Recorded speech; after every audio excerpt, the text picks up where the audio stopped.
अपने हाथों को हिलाएं। वो जीवित खुदावंद जो यहाँ पे मौजूद है, हमारे जीवनों को छूने के लिए, हमारे जीवनों में कार्य करने के लिए, उस यहोवा परमेश्वर के अपने हाथों को हिलाते हुए महिमा करें, क्योंकि वो इज्जत, महिमा और जलाल के, आदर के योग्य परमेश्वर है। वो धन्य परमेश्वर है, वो जीवित परमेश्वर है। उसकी भलाइयों के लिए, उसके रहमो कर्मों के लिए उसका थैंक्स करते हैं। प्रभु यीशु मसीह के जीवित और सामर्थी नाम से मांगते हैं, सब कहें आमीन। तारीफ करें तालियों के साथ, परमेश्वर का थैंक्स करें सब जन। और आइए सब जन अपने स्थानों को ग्रहण करें, बैठ जाएं जहां पर भी आपकी सीट है। तो जिस तरह आपने आत्मा में रहते हुए आनंद के साथ आपने वर्शिप की खुदावंद के सामने, तो ये समय है गवाहियों को सुनने का। गवाहियां जब सुने तो अपना ध्यान प्रभु की ओर लगाते हुए और समझें कि खुदावंद ने कैसे लोगों के जीवन में काम किया, उनकी बीमारियां खत्म की, बंधनों को तोड़ा है, नए जीवन को खुदावंद ने दिया है। तो आइए सब जन अपने अपने स्थानों के ऊपर बैठ के आराम से उन सब टेस्टिमनीज को हम देखते हैं।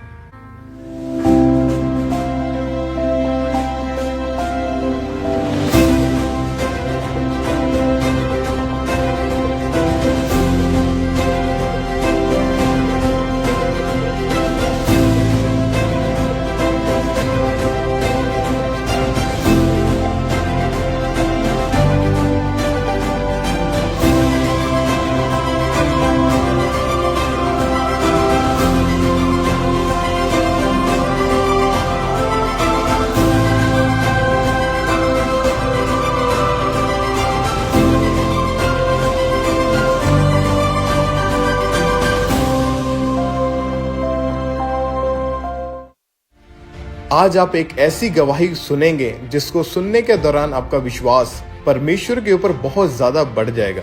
जैसा कि परमेश्वर के वचन में लिखा है, यशाया 61 उसकी 7 आयत में, तुम्हारी नामधराई के बदले दुगना भाग मिलेगा, अनादर के बदले तुम अपने भाग के कारण जय जयकार करोगे, तुम अपने देश में दुगने भाग के अधिकारी होगे और सदा आनंदित बने रहोगे। हालेलुया।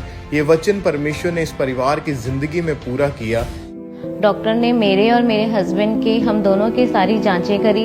जांचें करने के बाद डॉक्टर ने बताया कि आपको हार्मोनल इम्बैलेंस है और हस्बैंड के प्राइवेट पार्ट में भी एक सिस्ट था, जिस वजह से कंसीव करने में दिक्कत आ रही थी। इसके साथ साथ डॉक्टर ने हमें बताया कि मुझे पीसीओडी की भी प्रॉब्लम है।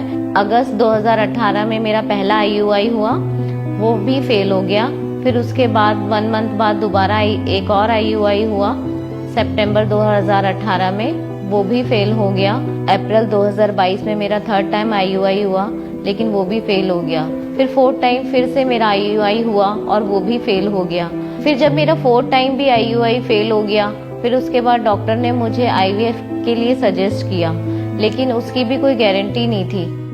पर जब अंकुर नूला मिनिस्ट्रीज के बारे में पता चला, गवाहियों को सुना, इनका फेथ इतना मजबूत हो गया कि परमेश्वर हमें यहाँ से जरूर आशीषित करके वापस भेजेगा। तो परमेश्वर ने एक ऐसा बदलाव इनकी जिंदगी में दिया और दुगनी आशीष इनकी जिंदगी में रिलीज करी। मेरा विश्वास है जो लोग आज इस गवाही को सुनेंगे और आप विश्वास करेंगे, आप भी आज दुगनी आशीषों को लेके वापस जाएंगे यीशु मसीह के नाम में। तो आइए इस गवाही को हम सुनते हैं। Praise the Lord. मेरा नाम राधा है और ये मेरे हस्बैंड है, इनका नाम राहुल है। हम दिल्ली NCR के रहने वाले हैं। आज हम अपने जीवन की बहुत बड़ी गवाही देने जा रहे हैं। जैसे कि वचन में लिखा है, गर्भ का फल यहोवा की ओर से प्रतिफल है। ये वचन हमारे जीवन में पूरा हुआ और हमें विश्वास है कि जब आप हमारी टेस्टिमनी को सुनेंगे तो परमेश्वर आपके जीवन में भी बहुत बड़े कामों को करेगा और आप भी ब्लेसिंग को रिसीव करेंगे। बाय प्रोफेशन मैं एक स्टाफ नर्स हूँ। दिल्ली के सरकारी हॉस्पिटल में मैं जॉब करती हूँ। मेरा डिपार्टमेंट मैटरनिटी डिपार्टमेंट है, जहाँ पर डिलीवरीज कंडक्ट होती हैं।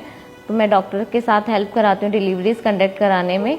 फरवरी 2015 में हमारी शादी हुई। शादी के बाद हम बहुत खुश थे, हमारी मैरिड लाइफ बहुत अच्छी चल रही थी। कुछ समय बाद फिर हमने बेबी प्लान किया। इस दौरान मेरे पीरियड्स भी रेगुलर हो गए थे। पहले मेरे को 40 डेज में आते थे, फिर 45 डेज में आने लगे, फिर धीरे धीरे 50 डेज, 60 डेज, फिर मेडिसिन लेने के बाद आते थे। जब मुझे पीरियड्स प्रॉपर रीति से नहीं आ रहे थे, इसी वजह से मुझे बेबी कंसीव करने में दिक्कत आ रही थी। और जैसे कि मैंने आपको बताया कि मैं बाय प्रोफेशन एक स्टाफ नर्स हूँ, तो मैंने अपने ही हॉस्पिटल में सीनियर गायनेकोलॉजिस्ट से कंसल्ट किया। डॉक्टर ने मेरे और मेरे हस्बैंड की, हम दोनों की सारी जांचें करी। जांचें करने के बाद डॉक्टर ने बताया कि आपको हार्मोनल इम्बैलेंस है और हस्बैंड के प्राइवेट पार्ट में भी एक सिस्ट था जिस वजह से कंसीव करने में दिक्कत आ रही थी। इसके साथ साथ डॉक्टर ने हमें बताया कि मुझे पीसीओडी की भी प्रॉब्लम है, तो डॉक्टर ने फिर ट्रीटमेंट स्टार्ट किया, लेकिन उससे कोई फ़र्क नहीं पड़ रहा था, कोई रिजल्ट नहीं आ रहा था। फिर डॉक्टर ने बोला कि एंड में हमें आईयूआई करना होगा। फिर अगस्त 2018 में मेरा पहला आईयूआई हुआ, वो भी फेल हो गया। फिर उसके बाद 1 मंथ बाद दोबारा एक और आईयूआई हुआ सितंबर 2018 में, वो भी फेल हो गया। जब 2 बार मेरा आईयूआई फेल हो गया, उसके बाद डॉक्टर ने मुझे एक टेस्ट सजेस्ट किया जिसका नाम है HSG, जिसमें फेलोपियन ट्यूब्स की ब्लॉकेज को चेक करते हैं। जब वो मेरा टेस्ट हुआ उसमें मेरी फेलोपियन ट्यूब राइट साइड की ब्लॉक आई, तो डॉक्टर ने उसके बाद मुझे एक प्रोसीजर सजेस्ट किया जिसका नाम है DLH, डायग्नोस्टिक लेप्रोहिस्ट्रोस्कोपी। इसके अंदर हम फेलोपियन ट्यूब्स की जो ब्लॉकेज है उसको ओपन करने की कोशिश करते हैं। लेकिन जब मैंने उनसे पूछा कि इसकी क्या गारंटी है, तो उन्होंने गारंटी लेने से मना कर दिया। फिर जब मैंने और मेरे हस्बैंड ने डिस्कस किया तो फिर हमने उस टेस्ट को करने से मना कर दिया। इस बीच 2021 में मैं फर्स्ट टाइम प्रेग्नेंट हुई, लेकिन प्रेगनेंसी के 1 मंथ बाद ही मेरा मिसकैरेज हो गया। फिर ये देखकर मैं और मेरे हस्बैंड बहुत निराश हुए। फिर मेरी फ्रेंड ने मुझे दूसरे गायनोकोलॉजिस्ट के बारे में बताया। फिर हमने वहाँ विज़िट किया। वहाँ विज़िट करने के बाद डॉक्टर ने मेरी सारी जांचें करी। जांचें करने के बाद उन्होंने भी हार्मोन थेरेपी पे स्टार्ट किया। हार्मोन थेरेपी चलती रही, लेकिन उससे भी कोई रिज़ल्ट नहीं आया। फिर डॉक्टर ने 3rd टाइम मुझे आईयूआई सजेस्ट किया। फिर अप्रैल 2022 में मेरा 3rd टाइम आईयूआई हुआ, लेकिन वो भी फेल हो गया। लेकिन कुछ दिन बाद फिर मेरे हस्बैंड के फ्रेंड ने किसी दूसरे हॉस्पिटल के गायनोकोलॉजिस्ट के बारे में बताया। फिर हमने वहाँ विज़िट किया। वहाँ पर भी जाने के बाद डॉक्टर ने हमें 4th टाइम आईयूआई कराने के लिए सजेस्ट किया। फिर 4th टाइम फिर से मेरा आईयूआई हुआ और वो भी फेल हो गया। फिर जब मेरा 4th टाइम भी आईयूआई फेल हो गया, फिर उसके बाद डॉक्टर ने मुझे आईवीएफ के लिए सजेस्ट किया, लेकिन उसकी भी कोई गारंटी नहीं थी, तो फिर इसलिए हमने आईवीएफ नहीं कराया। फिर 2022 में मैं 2nd टाइम प्रेग्नेंट हुई और मेरी प्रेगनेंसी 6 मंथ तक स्मूथ चल रही थी। सारे टेस्ट, सारे रिपोर्ट्स नॉर्मल आई। फिर मेरे को 6 मंथ में एक बैड ड्रीम आया। उस बैड ड्रीम में मैंने देखा कि मेरा बेबी मेरे पेट से बाहर निकला और वो बड़ा हुआ और वो बेबी गर्ल थी और वो फिर से छोटी होकर अंदर चली गई। फिर जब मैं नेक्स्ट डे अपनी स्कैनिंग के लिए गई तो डॉक्टर ने स्कैन में बताया कि आपके बेबी का हार्ट नहीं बना हुआ है और आपका केस सीरियस है। फिर इस दौरान डॉक्टर ने मेरी नॉर्मल डिलीवरी की। नॉर्मल डिलीवरी के दौरान मेरा बेबी डेड पैदा हुआ और जब हमने अपने डेड बेबी को देखा तो हमारे पैरों तले ज़मीन खिसक गई, हमारे सारे अरमानों पे पानी फिर गया। और इस दौरान मेरी 2nd प्रेगनेंसी भी ख़राब हो गई और यही सोच सोच के हम दोनों बहुत रोते थे। जैसे कि मैंने आपको पहले बताया था कि मैं खुद भी एक स्टाफ नर्स हूँ, मैं डिलीवरी कंडक्ट करवाती हूँ डॉक्टर के साथ, मैटरनिटी वार्ड में हूँ। तो जब मैं लोगों की डिलीवरी करवाती थी डॉक्टर के साथ, तो वो सिचुएशन देख के मुझे अपने आप पर बहुत रोना आता था कि मैं कब माँ बनूंगी। ये सोच सोच के मैं बहुत परेशान होती थी कि मुझे ये सुख मिलेगा या नहीं मिलेगा, मैं कभी बन भी पाऊंगी या नहीं बन पाऊंगी माँ। यही सोच सोच के हम दोनों बहुत परेशान रहते थे, डिप्रेस रहते थे और इरिटेटेड रहते थे। इसलिए हमारा कहीं भी मैरिजेस में जाने का, पार्टीज में जाने का, फंक्शंस अटेंड करने का मन नहीं करता था। मेरी वाइफ सरकारी हॉस्पिटल में स्टाफ नर्स की पोस्ट पे थी और मैं बैंक में कैशियर की पोस्ट पे था। हम वेल सेटल्ड थे। बस हमारे जिंदगी में, हमारी लाइफ में एक बेबी की कमी थी। बेबी ना होने की वजह से बहुत परेशानियां उठानी पड़ी। अब मैं जब बैंक जाता था, मेरे कॉलीग हो गए, फ्रेंड्स हो गए, वो मुझे ताने देते थे और मुझे बोलते थे कि तुम अडॉप्ट कर लो। बेबी ना होने के कारण जब कॉलीग्स और लोग मेरे से पूछते थे, मुझे बताते थे कि अन्य जगह पर चले जाओ, वहां पर आपको बेबी कंसीव हो जाएगा। मैं उनकी बात भी नहीं मानता था और वो पीछे से पीठ पीछे गलत बातें करते थे। तो इस वजह से मैंने उनसे बातें करनी बंद कर दी थी और मैं घर आकर रात को वाइफ के सामने बैठ के रोता था कि ऐसा हमारे साथ ही क्यों हो रहा है इस तरीके से। मेरा बिहेवियर बैंक में काफ़ी चिड़चिड़ा हो चुका था। मैं कस्टमर से, अपने स्टाफ से फाइट करना स्टार्ट कर देता था, जो कि फिर मेरी कंप्लेंट हो जाती थी। और ये सारा का सारा इसी वजह से हो पा रहा था कि मेरी वाइफ के बेबी कंसीव नहीं हो पा रहा था। ये प्रॉब्लम हमारे दिमाग पे और हमारे परिवार को नष्ट करने में लगी हुई थी। हम बड़े परेशान हो चुके थे। जब मैं और मेरी वाइफ मार्केट जाते थे या कहीं बाहर घूमने जाते थे तो वहां पर मार्केट में हम टॉयज देखते थे, तो टॉयज देख के जो बच्चों के पेरेंट्स होते थे वो अपने बच्चों को टॉयज दिलवाते थे। तो हम ये सोचते थे कि ये टॉयज हम भी अपने बच्चों को दिलवाते, अच्छे कपड़े पहनाते बच्चों को, ये हमारा भी एक ड्रीम था। और इस तरह हमारी मैरिज को काफ़ी साल हो चुके थे और हमें मेरी वाइफ को बेबी कंसीव नहीं हो पाया था, तो हम अपनी होप को त्याग चुके थे। और इस दौरान कि हमने इतने सारे IUI और इतने सारे टेस्ट हमने करवाए, वो सब फेल हो गए और अन्य जगहों पे गए, तो हम अपना पूरे तरीके से हम सब कुछ छोड़ चुके थे। इतने साल इलाज कराने के बाद मैं पूरी तरीके से थक चुकी थी, टूट चुकी थी, क्योंकि मेरे 4 बार IUI फेल हो चुके थे। एक बारी मिसकैरेज हो गया था और एक बारी प्रेगनेंसी 6 मंथ में जाके खराब हो गई थी। तो मैं ये सोचती थी कि मुझे ये माँ बनने का सुख कभी मिलेगा भी या नहीं। फिर एक दिन मेरी फ्रेंड ने मुझे अंकुर नरूला मिनिस्ट्री के बारे में बताया और ये बताया कि परमेश्वर बड़े बड़े काम करता है, बहुत लोगों के जीवन में बेबी ब्लेसिंग की गवाहियाँ आती हैं। फिर एक दिन उनके कहने पर मैं बड़ी मीटिंग में खामरा चर्च आई।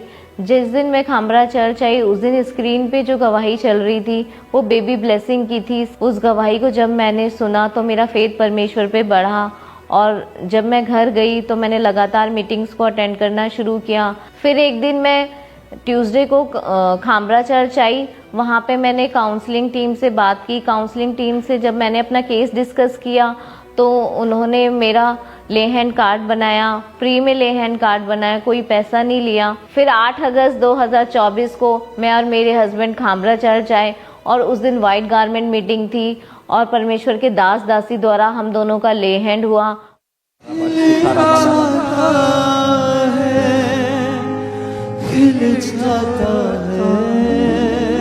वो हालात बदल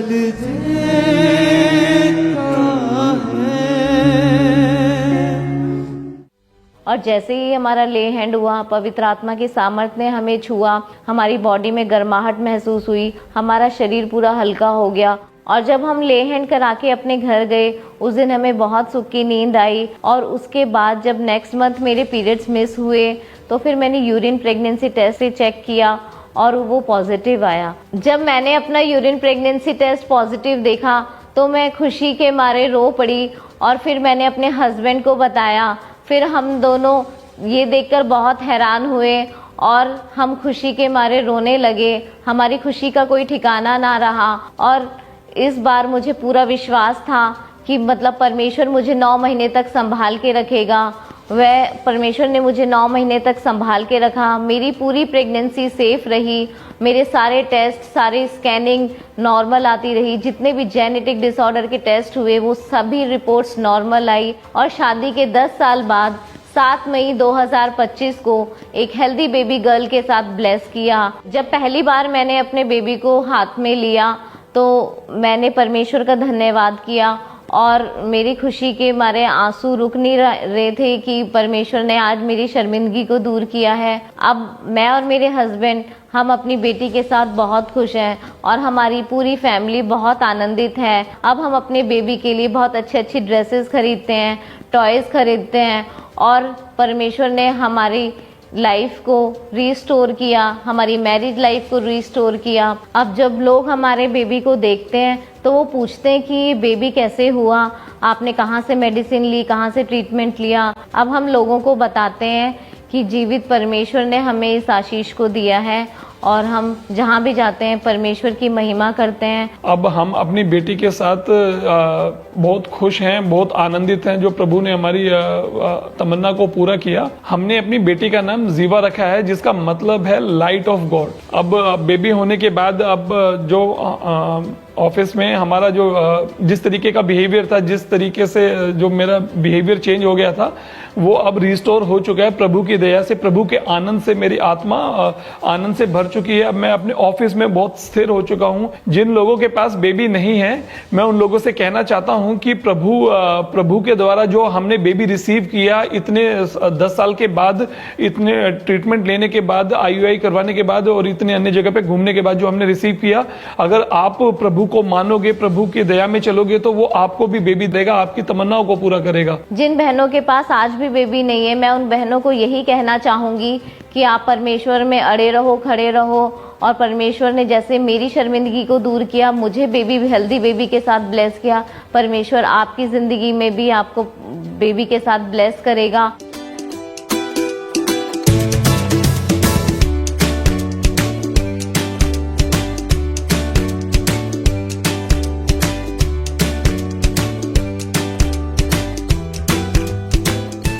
इस बड़ी आशीष के लिए हम परमेश्वर का धन्यवाद करते हैं और परमेश्वर के दास दासी का धन्यवाद करते हैं। सबको जय मसीह की।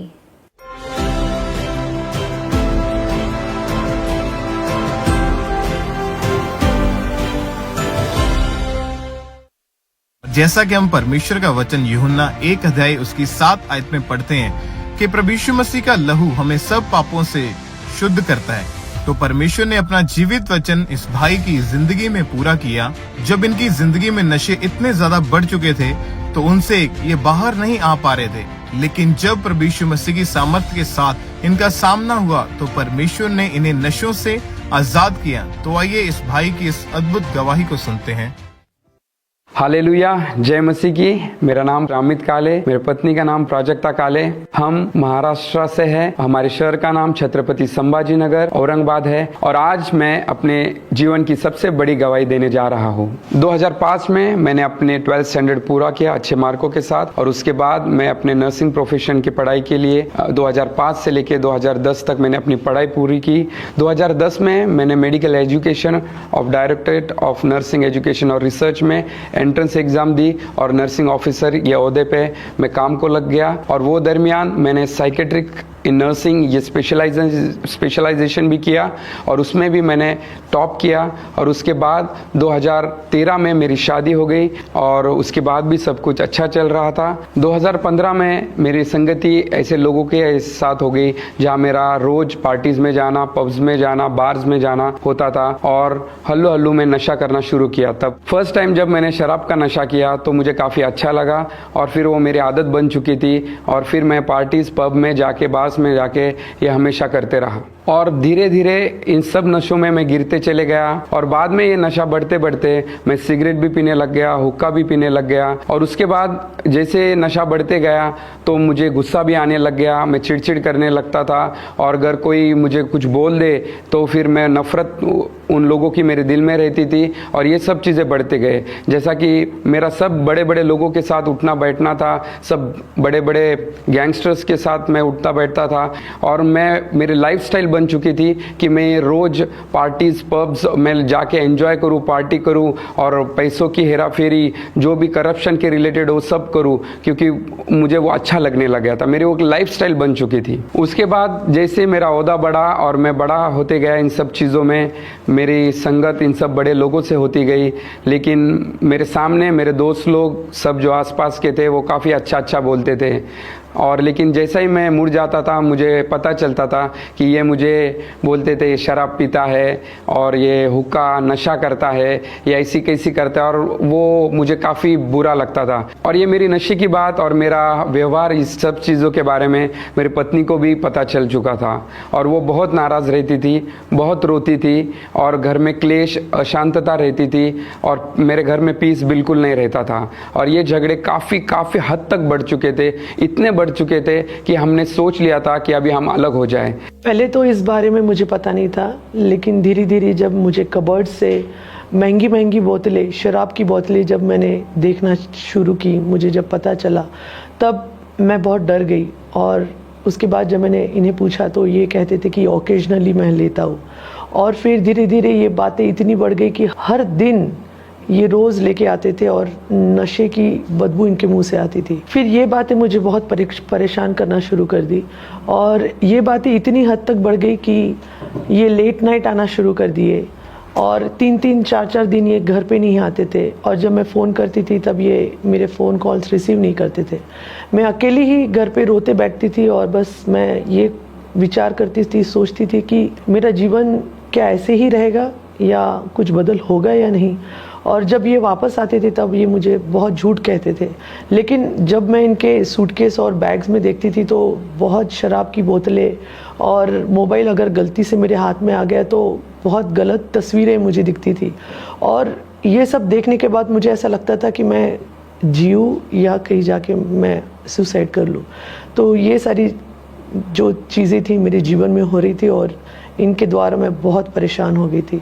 हम दोनों भी वेल एजुकेटेड फैमिली से बिलोंग करते हैं और हम दोनों ने भी इंटरनेशनल एग्ज़ाम्स अपीयर करके उसमें टॉप भी किया है। और इस दौरान जब हम दोनों गवर्नमेंट जॉब में थे, सारी चीज़ें बहुत उत्तम और बहुत अच्छी चल रही थी। लेकिन उस दौरान ऐसा हुआ कि जब हमारे जीवन में ये क्लेश आया, नशे का क्लेश आया, इसने हमारे जीवन को पूरी रीति से तबाह कर दिया। जैसा मेरे नशे की वजह से मेरे फैमिली पे, मेरे ऊपर उसका अफेक्ट होना शुरू हो गया था, इन सब चीज़ों का परिणाम होना शुरू हो गया था। मैंने तो ये अपनी लाइफस्टाइल बना ली थी और एक एंजॉयमेंट के लिए मैं ये नशा करता था, लेकिन मुझे नहीं पता था ये आदत इतनी बढ़ती गई और रोज़ की आदत हो चुकी थी ये सब चीज़ों से। और ये आदत इतनी बढ़ चुकी थी कि मैं इस पाप और नशे के दलदल में, चिकड़ में ज़्यादा धंसते गया और मैं बाहर निकलना चाहता था, लेकिन मैं बाहर निकल नहीं पा रहा था। मैं बॉर्न क्रिश्चियन था, क्रिश्चियन फैमिली से बिलोंग करता था, लेकिन जैसे जैसे मैं इन पापों में गिरता गया, मैं परमेश्वर के वचन से और प्रार्थना से दूर होते गया और पापों में गिरता गया। और जैसे वचन में लिखा है कि मेरी प्रजा ज्ञान नहीं होने के कारण नाश हो रही, उसी तरह मेरा भी, मेरे लाइफ में भी, मेरे फैमिली में भी नाश की ओर मैं जा रहा था और बढ़ते जा रहा था। और इस दौरान मेरे पत्नी को अंकुल नरूला मिनिस्ट्री के बारे में पता चला और इस दौरान मेरे वाइफ ने अंकुल नरूला मिनिस्ट्री को फॉलो करना स्टार्ट कर दिया था और अपोस्टल जी के सरमन और साक्ष्य को सुनना शुरू कर दिया था। और उसके बाद मेरे वाइफ ने मुझे अंकुल नरूला मिनिस्ट्री के बारे में बताया और मैं उसे सुनना स्टार्ट किया ऑनलाइन यूट्यूब के द्वारा। और जब मैंने खामरा चर्च में टेस्टिमनीज सुनता था और देखता था ऑनलाइन, तब मुझे काफ़ी शौक लगता था कि इतने बड़ी बड़ी गवाही वहाँ पर होती है। और धीरे धीरे मुझे विश्वास हो गया कि एक दिन मैं भी इन सब चीज़ों से बाहर आऊँगा। और इस दौरान एक रात को मुझे ड्रीम आया। उस ड्रीम में परमेश्वर के दास मेरे ड्रीम में आए और मेरे कंधे पे उन्होंने हाथ रखा और कहा, परमेश्वर ने तुझे चुना है, वो तेरी अगुवाई करेगा और you need to get connected with Jesus, परमेश्वर के साथ तुझे जुड़ना होगा। और उसके बाद मैंने फैसला किया कि एक दिन मैं खामरा चर्च जाऊंगा।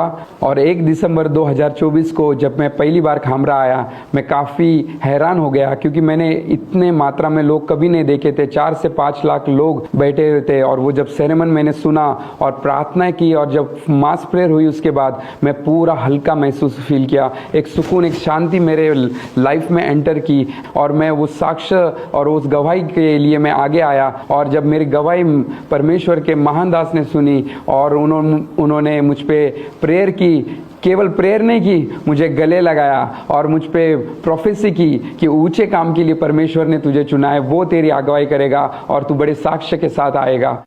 ये बहुत अमेजिंग टेस्टिमनी है। 9 साल से ये भाई बैकस्लाइड हो चुके थे।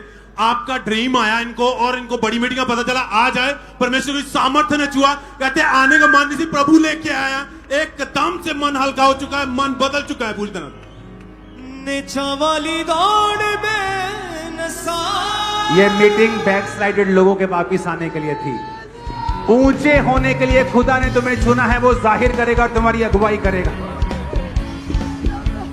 यीशु तेरे घर में बसा, यीशु तेरे घर में बसा। और मैंने वो प्रोफेसी रिसीव की और आनंद से भर उठा। और उसी दौरान मैंने अपने पापों को कबूल किया, मन फिराया और बपतिस्मा लेने का फैसला किया। और मैं बहुत आनंदी हुआ। मैं बपतिस्मा लेके मैं अपने शहर चले गया। अब जब मेरे सब दोस्त मुझे मिलते हैं, जब बात करते हैं, परमेश्वर की महिमा होती है जब वो मुझे सुनते हैं परमेश्वर का वचन सुनाते हुए। और वो सब लोग जो नशे में हैं, मैं सबको प्रेयर के लिए लेके आता हूँ, सुसमाचार सुनाता हूँ, इवेंजलिज्म सुनाता हूँ। और परमेश्वर उनके लाइफ में भी बहुत बड़े बड़े कार्य कर रहा है। परमेश्वर के नाम को मैं बहुत धन्यवाद देता हूँ। मैं परमेश्वर का बहुत धन्यवाद देता हूँ और बहुत खुशी होती है मुझे जब मैं परमेश्वर के दास के बारे में, अपोस्टल जी के बारे में बोलता हूँ कि इतने अच्छे मेंटर हमें मिले कि जो हमें सटीक से सीधी तरीके से हर चीज़ सिखाते हैं और आत्मा में बढ़ना सिखाते हैं।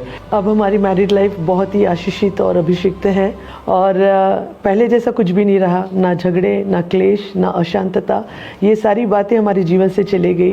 अब सुख, शांति और आनंद ही हमारे जीवन का भाग है और इसी सुख, शांति और आनंद के साथ हम परमेश्वर की आराधना कर रहे हैं और अपोस्टल जी को फॉलो कर रहे हैं, उनकी टीचिंग्स को फॉलो कर रहे हैं और प्रतिदिन जब भी परमेश्वर हमें मौका देता है इवेंजलिज्म का, वचन का और प्रार्थना का, घोषणाओं का, तो ये सारी चीज़ें हमारे जीवन का भाग बन चुकी है।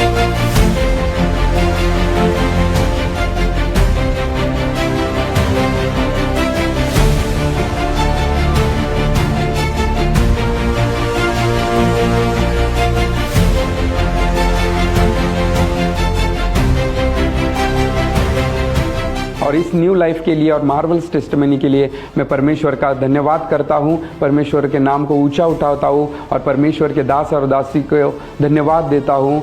सबको जय मसीह की।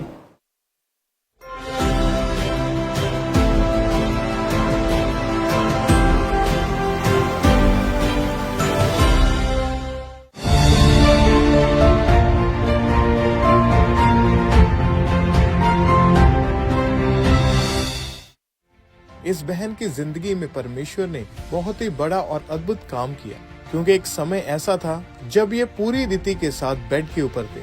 वो समय इनकी जिंदगी में बहुत ही खराब था और ये हर वक्त रोते रहते थे। मैंने अपना अल्ट्रासाउंड कराया। यह अल्ट्रासाउंड में पता चला कि मेरे यूट्रस में मांस वाली रसौलियाँ हैं और रसौलियाँ गुच्छा बन चुकी हैं और वहाँ मेरे यूट्रस में सिंपल निकाला गया। जब डॉक्टर ने जांच करके बताया कि आपको यूट्रस का कैंसर है, आपकी जान को खतरा है, तो मेरे हस्बैंड ये सब सुन के बहुत घबराए और इतना रोए और मेरे बच्चे भी रो रहे थे। मन में ये चिंता आ रही थी कि मेरे बच्चों का क्या होगा, मेरे हस्बैंड का क्या होगा। पर आप जानते हैं कि प्रभु यीशु मसीह जो हमारा उद्धार करता, हमारा चंगा करने वाला परमेश्वर है, उस परमेश्वर ने इस बहन का हाथ पकड़ा और एक नया जीवन दिया जो चंगाई से और आनंद से भरा हुआ था। तो आइए इनके इस मार्वलस टेस्टिमनी को हम देखते हैं। हालेलुया, आप सभी को जय मसीह की। मेरा नाम अनीता है, ये मेरी बेटी आकांक्षा है। हम यूपी प्रतापगढ़ के रहने वाले हैं। आज मैं अपने जीवन की बहुत बड़ी गवाही को देने जा रही हूँ। मैं एक आशा वर्कर हूँ। मैं हर घर में जाती हूँ, गर्भवती महिलाओं की देख रेख करती थी, उनको मतलब खान पान के विषय में बताती हूँ। मार्च 2023 में मेरी तबीयत खराब होने लगी, धीरे धीरे मुझे वीकनेस होने लगी और मुझे आने जाने में मतलब दिक्कतें आने लगी। ना मैं किसी के घर जा पाती थी, ना मैं किसी का मतलब देख रेख कर पाती थी और धीरे धीरे मुझे चक्कर आते, मेरे हाथ पैर में हमेशा दर्द होता, मेरे पेट में दर्द हमेशा बना रहता। अब मैं सोचती कि जैसे कुछ भी खाती थी तो मेरा पेट इतना दर्द करता था, इतना दर्द मैं खा पी नहीं पाती थी। तो मेरी तबीयत ज़्यादा खराब होने के कारण मैं अपने जिला हॉस्पिटल के एक पहचान के डॉक्टर के पास गई और उन्होंने कहा अपना अल्ट्रासाउंड कराओ। मैंने अपना अल्ट्रासाउंड कराया। यह अल्ट्रासाउंड में पता चला कि मेरे यूट्रस में मांस वाली रसौलियाँ हैं और रसौलियाँ गुच्छा बन चुकी हैं। फिर डॉक्टर ने मेरी मेडिसिन शुरू कर दी, तो मैं मेडिसिन लेने लगी तो मुझे कुछ फर्क नहीं पड़ा। तो मेरे हस्बैंड बोले चलो दूसरे डॉक्टर को दिखाओ। हमने अपने पहचान के फिर दूसरे डॉक्टर के पास गए तो उन्होंने बोला फिर दोबारा अल्ट्रासाउंड कराओ। तो उनके पास गए, हम दोबारा अल्ट्रासाउंड कराए तो उसमें भी ये चीज़ निकला कि मांस वाली रसौलियाँ है यूट्रस में। तो फिर उन्होंने फिर मेडिसिन लिखा तो वो मेडिसिन मैं लेने लगी। जब दूसरे डॉक्टर की दवाई से मुझे कुछ फर्क नहीं पड़ा तो मैंने 3-4 डॉक्टरों से और भी इलाज करवाया तो वहाँ से भी मुझे कुछ फर्क नहीं पड़ा। फिर मेरे हस्बैंड बड़े हॉस्पिटल में ले गए यहाँ से लखनऊ और वहाँ मेरे यूट्रस में सिंपल निकाला गया। जब डॉक्टर ने जांच करके बताया कि आपको यूट्रस का कैंसर है, आपकी जान को खतरा है, तो मेरे हस्बैंड ये सब सुन के बहुत घबराए और इतना रोए और मेरे बच्चे भी रो रहे थे। मन में ये चिंता आ रही थी कि मेरे बच्चों का क्या होगा, मेरे हस्बैंड का क्या होगा, और मेरे घर का कौन देख रेख करेगा, मेरे बच्चों को कौन संभालेगा। और मैं अंदर से मतलब एकदम टूटती हुई चली जा रही थी। और ऐसा मतलब ये बच्चे मेरे रोते थे, हमेशा रोते बैठते थे, मम्मी क्या हो गया आपको। मेरे हस्बैंड रोते थे। फिर मेरे हस्बैंड दोबारा उसी हॉस्पिटल में चेकअप के लिए लेके गए, तो डॉक्टरों ने बोला हमने ऑपरेशन कर दिया है, मेरी मतलब अभी कोई गारंटी नहीं है कि अब ये बचेंगी या नहीं बचेंगी, मेडिसिन लेती रहो। अब मेरी हालत में सुधार फिर भी नहीं था और मैं मतलब पूरी तरह से ऐसे बेड पे थी और मेरे अंदर से ऐसे मतलब पस बहती रहती थी, बदबूदार पस। तो ऑपरेशन के करने के बाद मुझे वहाँ से घर भेज दिया गया। तो मैं घर पहुँची तो वहाँ पे मैं पूरी तरह से बेड पे थी। सब चीज़ मेरा मतलब यूरिन सब कुछ सब उसी पे बेड पे था। उसमें मुझे यूरिन वाली पाइप पड़ी थी और मेरे जो हस्बैंड है, मेरी बेटी है, मेरी देख रेख करते थे और खाना पीना खिलाना, मेडिसिन देना और कपड़े वगैरह मतलब चेंज करना, टॉयलेट बाथरूम कराना, सब कुछ मेरी बेटी और मेरे हस्बैंड कर रहे थे। मेरी बेटी मुझे खाना पीना बना के देना, घर का सारा काम काज सब कुछ मेरी बेटी करती थी। और उसके बाद मेरे हस्बैंड भी रोते रहते थे कि कहाँ से मतलब अरेंजमेंट करें पैसों का। हम लोग के पास मतलब उस समय पैसे की भी तंगी थी, मतलब ऐसे इतना ज़्यादा मतलब जैसे इलाज में खर्च आ गए थे कि मेरे हस्बैंड ऐसे मतलब लेके दूसरों से पैसा लेके मांग के ला के मतलब इलाज के लिए लगाते थे। तो जब मेरे रिश्तेदार लोग आते थे देखने तो देखते थे, सब लोग देख देख के बहुत रोते थे और वो कहते थे कि बचेंगी नहीं बचेंगी, या सब आपस में ऐसे बात करते अब ये बचेंगी नहीं। तो जैसे मैं बेड पे थी तो मतलब ऐसे बेड पे पड़ी थी एक जिंदा लाश की तरह, खा पी नहीं पाती थी। अब मेरी बेटी मुझे उठाती थी, मम्मी उठो कुछ खा लो, खा पी नहीं पाते थे। तो फिर जैसे भी कुछ मुंह में जाता था तुरंत पलटी होने लगती, बहुत सारी पलटियां होती थी। और किसी दिन जैसे जो पलटियां होती थी ना उसमें मुझे ब्लड भी निकलता था। जब हम अपनी मम्मी को देखते थे तो बहुत परेशान रहते थे कि इन्हें क्या हो गया, अब हम लोग का क्या होगा। मैं और मेरा भाई हमेशा रोते रहते थे। मम्मी की तबीयत ख़राब होने की वजह से मुझे इस घर का सारा काम करना पड़ता था, मुझे अपनी पढ़ाई को भी उसी में मैनेज करना पड़ता था और खाना भी इन्हें खिलाना पड़ता था, इन्हें बेड पर से उठा के इनके कपड़ों को भी चेंज करना पड़ता था। इस दौरान जब मम्मी बेड पे थी तो मेरी छुट्टियां भी होने लगी, मैं स्कूल भी नहीं जा पाती थी। हम अपनी मम्मी को देख के हमेशा रोते रहते थे कि पता नहीं बचेंगी या नहीं, हमारे भाई का क्या होगा, हम लोग कहाँ जाएंगे। रिश्तेदार आके हमारे घर में बोलते थे कि अब ये बचेंगी नहीं, इनकी हालत बहुत ख़राब है। फिर मेरे रिश्तेदारों ने मेरे हस्बैंड को खामरा चर्च के विषय में बताया कि वहाँ लेके जाओ, वहाँ ये बहुत बड़े बड़े प्रभु काम करते हैं, वहाँ ये ठीक हो जाएंगी। फिर मेरे हस्बैंड मुझको गाड़ी में लिटाकर खामरा चर्च लेके आए और जब यहाँ लेके आए तो बहुत सारी हम लोगों ने गवाहियों को सुना और गवाही सुन के मेरा मतलब फेस बढ़ा। जब प्रभु ने इतने लोगों को चंगा किए, परमेश्वर तो जीवित परमेश्वर हैं, वो हमें क्यों नहीं हील करेंगे, जरूर करेंगे मेरे प्रभु मुझे हील। तो मेरा विश्वास प्रभु पे बना रहा। फिर जैसे जैसे हम चर्च के साथ जुड़े रहे, मीटिंग को अटेंड करते रहे, मेरी हालत में सुधार होने लगा। फिर एक दिन हम चर्च में आए, मंगलवार के दिन काउंसलिंग टीम से मिले तो उन्होंने मेरे केस को सुना, तो उन्होंने मेरा फिर फ्री ले हैंड कार्ड बनाया। फिर 10 दिसंबर 2023 को हम खामरा चर्च में आए। फिर परमेश्वर के दास ने मेरे ऊपर ले हैंड प्रेयर की। यीशु यीशु राजा तू सर्वशक्तिमान यीशु मेरे तू है। उस ले हैंड के बाद मुझे गर्माहट महसूस हुई और मेरी बॉडी में एकदम से पूरी तरह से ऐसे लगा कि मतलब जैसे मेरी बॉडी के अंदर से कुछ निकल के गया। मेरी बॉडी एकदम हल्की महसूस होने लगी। उस ले हैंड प्रेयर के बाद मैं यहाँ से बिना सहारे के घर गई और घर जाके मेरे बॉडी में धीरे धीरे सुधार आने लगी। उसके बाद मैंने बाद में रिपोर्टें निकलवाई। जब डॉक्टर्स ने मेरी रिपोर्ट को देखा तो बोले इतनी जल्दी कैसे ठीक हो गए, कैंसर के पेशेंट तो इतने जल्दी हील नहीं होते, चंगे नहीं होते हैं, तो आप कैसे ठीक हो गए। तो फिर मैंने बताया कि मेरे जिंदा परमेश्वर यीशु मसीह जी मुझे ठीक किया, चंगाई दी। अब मैं बिल्कुल ठीक हूँ। मैं अपना घर का सारा काम काज करती हूँ, मैं खाती पीती हूँ, अपना आशा वर्कर काम करती हूँ। मुझे किसी का सहारे की ज़रूरत नहीं है। मैं अपने काम सारे पूरे खुद ही करती हूँ। अब मेरी मदर पूरी तरीके से ठीक है। पहले वो बेड पे थी, अब वो एकदम ठीक है। अब घर का सारा काम वो खुद करती हैं, हमारा ख्याल भी रखती हैं। वो अपनी ड्यूटी भी ज्वाइन कर ली हैं। अब मेरी मम्मी चलती फिरती भी खुद हैं, अपना टॉयलेट वॉशरूम खुद ही जाती हैं। उन्हें किसी भी सहारे की कोई ज़रूरत नहीं है। जो लोग आज भी बीमार हैं, बेड पर हैं, मैं उन्हें बताना चाहती हूँ कि प्रभु हमारे जिंदा परमेश्वर हैं। प्रभु यीशु मसीह के पास आइए आप। मेरा विश्वास है कि प्रभु ने मुझे जैसे चंगा किया है वैसे आपको भी चंगा करेंगे।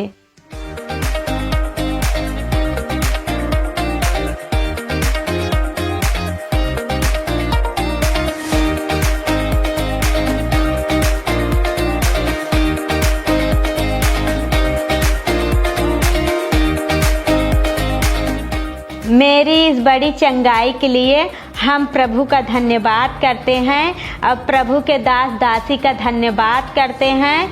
सभी को जय मसीह की। तारीफ करें सबसे जोर से तालियों के साथ।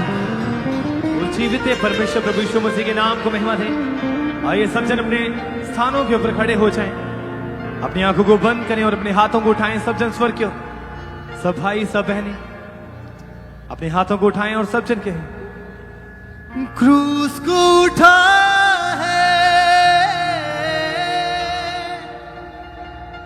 मौत को हरा है, अनुग्रह से उसके मैंने उधार पाया है, अनुग्रह से उसके मैंने उधार पाया है। अपने पड़ोसी को पूछो और उसे बोलो, कौन है राजों का राजा, कौन है